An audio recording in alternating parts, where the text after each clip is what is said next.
Fala,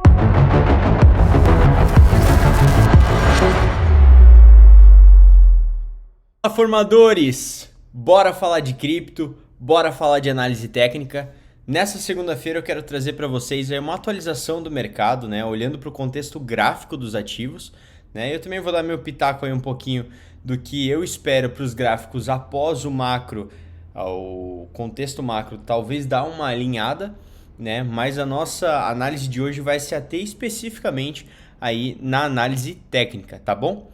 Antes da gente começar o vídeo então, deixar aquele aviso padrão, que é o aviso do link dos nossos dois parceiros que está aqui na descrição do vídeo, da Declare Crypto e da Bybit. Se tu tiver a fim de tradear com a gente aí no mercado futuro com desconto, nosso link de indicação da Bybit está aqui embaixo. Se quiser fazer a declaração de criptomoedas, também tem aqui embaixo o link da Declare Crypto.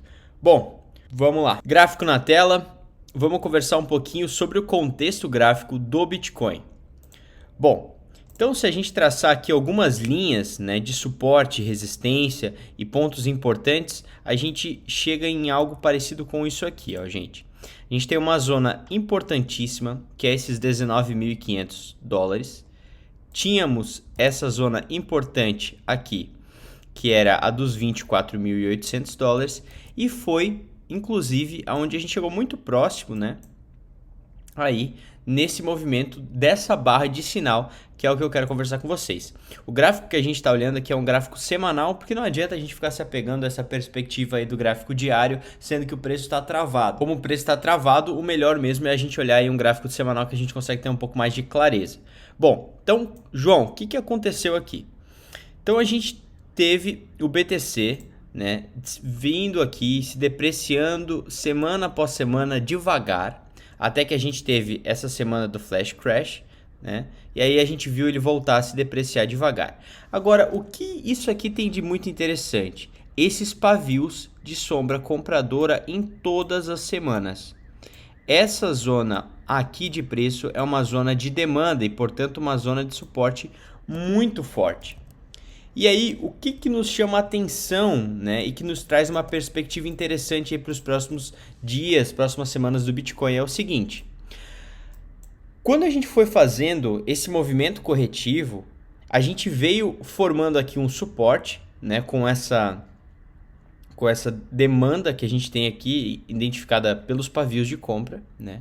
E aí a gente tem uma semana onde nós liquidamos todos os apostadores de alta que tinham os seus stops nessas mínimas aqui, com esse candle aqui. Então, o preço vem, liquida essa galera, e tão rápido quanto ele liquida, ele já volta a subir. Então, o BTC fecha a semana deixando pra gente um candle de sinal. O que é um candle de sinal, João? É um candle que ele limpou a parte de baixo, né? Ele limpou um pouco a área onde ele estava travado, né? Liquidou a galera aqui embaixo e fechou acima de 3 semanas. Ou seja, o preço acabou fechando muito bem, né? Fechou acima do corpo das 3 últimas semanas aqui. É o melhor candle de sinal? Não. Por quê? Porque ele também deixou uma sombra vendedora aqui acima. O melhor candle de sinal possível seria um candle sem esse pavio aqui, só o corpo, né? Fechando na máxima, demonstrando força, interesse comprador e desinteresse vendedor. O que a gente precisa ver agora, porque talvez vocês já estão olhando para o candle dessa semana e falando, tá, João, mas o candle dessa semana tá horrível, mas é segunda-feira, né?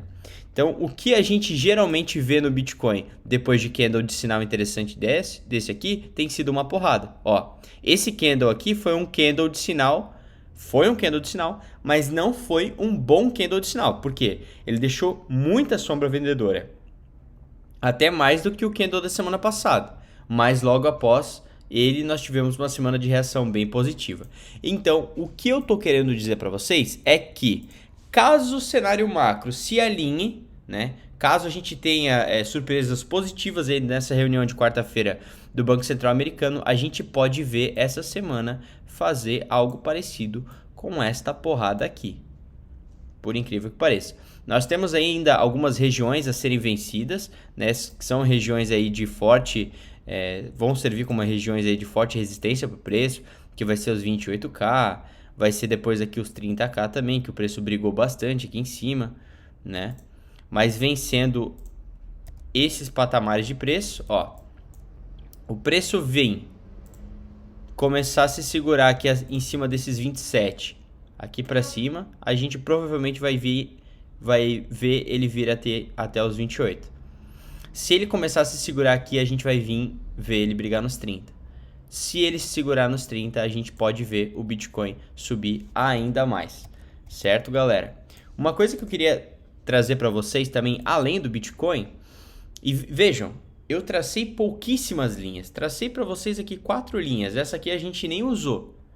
Por quê? Não precisa entupir o teu gráfico de indicadores, porque todos eles vão derivar do gráfico, né? E no fim, cara, deixou pavio, entrou compra. Entrou compra nessa região de preço, eu concluo o quê?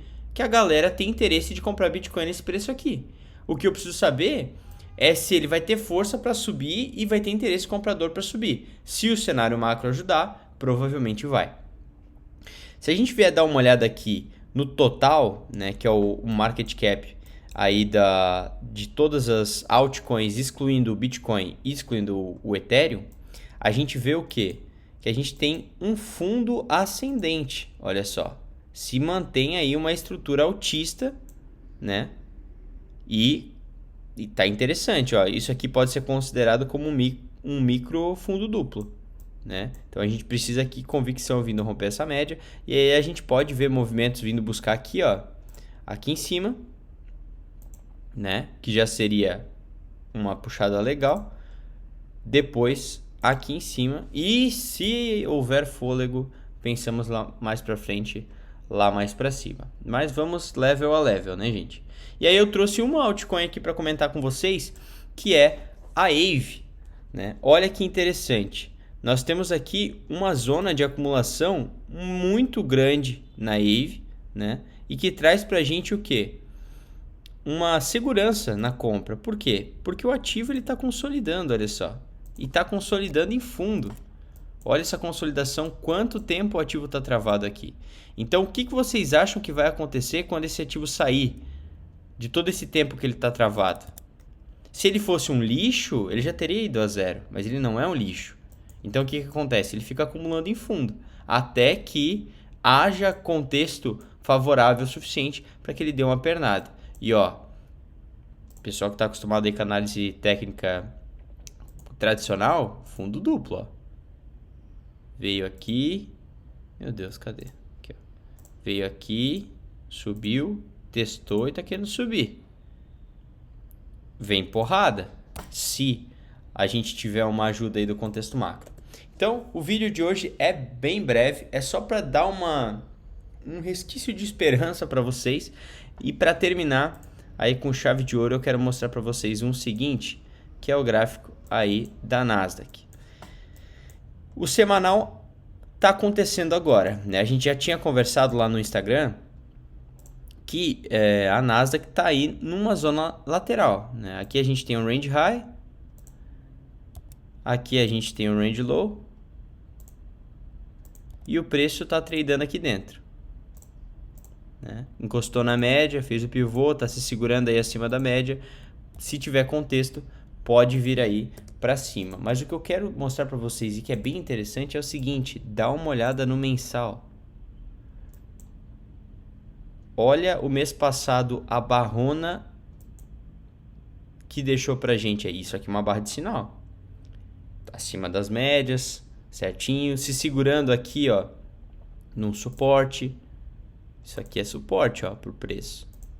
Então, a gente tem aí um contexto que ficaria favorável caso a gente tenha um macro legal. E aí, Nasdaq, S&P puxando, a gente provavelmente veria aí uma pressão compradora nas criptos. Certo, formadores? Vídeo bem breve, só para trazer o que a gente está vendo aqui no mercado e o que a gente vai esperar aí para os próximos dias, caso o macro venha ajudar. Espero ter ajudado vocês de alguma maneira. Contem com a gente aí, se vocês tiverem algumas opiniões aí de vídeo até pra gente trazer ou alguns comentários a fazer, o comentário tá aqui embaixo, dá-lhe pau. Tamo junto. Valeu, galera.